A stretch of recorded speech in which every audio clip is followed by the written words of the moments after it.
As I said before, it is very unusual for a New Yorker to be honored this way in New England. Tell us a little bit about what kind of racing you did out here. Well, I think probably the reason that I was lucky enough to become a member of the New England Auto Racers Hall of Fame was probably my record at Stafford Springs when Stafford Springs was still dirt. I think that track could have been built for me.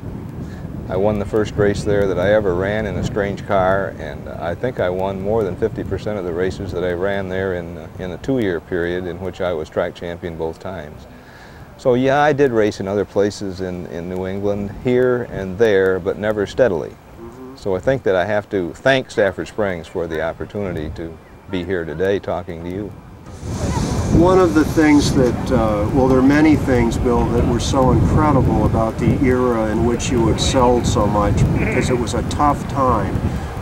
It wasn't the typical NASCAR modified thing or Winston Cup thing now that there might be 30 or 40 races a year. You just went on the road all summer and raced constantly, meaning that you were racing on both dirt and asphalt, often on the same weekends.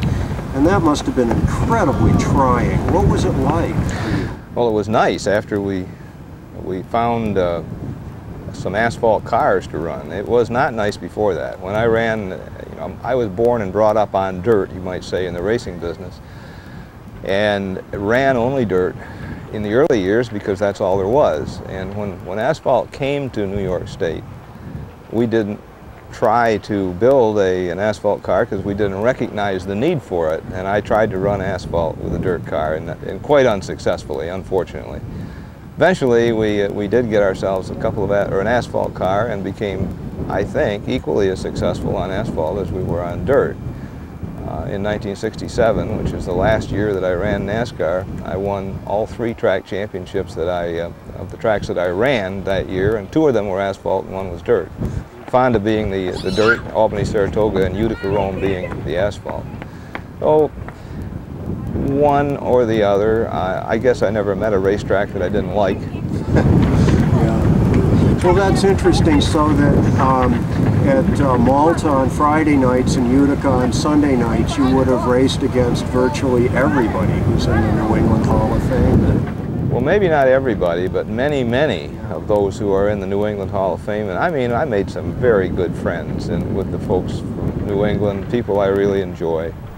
Was there any difference in the sophistication of the cars, or were the dirt cars as technical towards dirt and the asphalt cars as technical towards asphalt?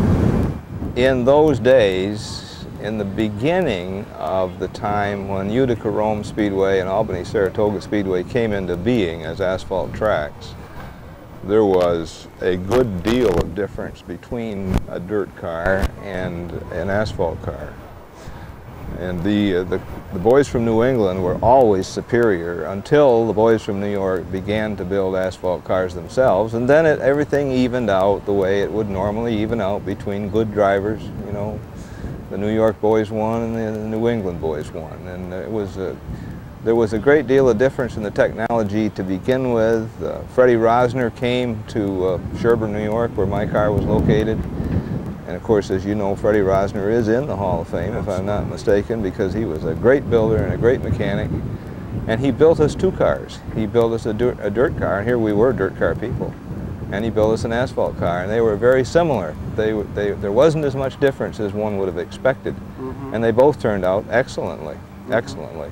So but they both had the same technology used in building them. There was just a few odds and ends of difference. And as an example, I sat astride in the dirt car with my foot over here on the throttle, and I used the left foot brake in the asphalt car, right foot brake in the dirt car, but I could jump from one to the other and never know the difference. Yeah. Well, Freddie Rosner is in the Hall of Fame as well, and we also had, you'll remember, Bill, a sidebar about him in the Fonda book doing that. He was yes. a very interesting guy in that he would go to someone's garage, such as yours, and build a car for a flat rate of $250 a week. And expenses. Yeah, and expenses. I'm not sure the way that that's still working down at the Hendrick operation down south. Those were the days. Those were the days. Yeah. And Bill, do you get out to the races here in New England ever? It's such a treat to see you here at this particular thing. I know you come up from Florida for a month each summer. Do you ever get to out this way? Well, I guess I haven't. Not that I wouldn't like to, but I have frequented the tracks that I was most familiar with and I ran on the most.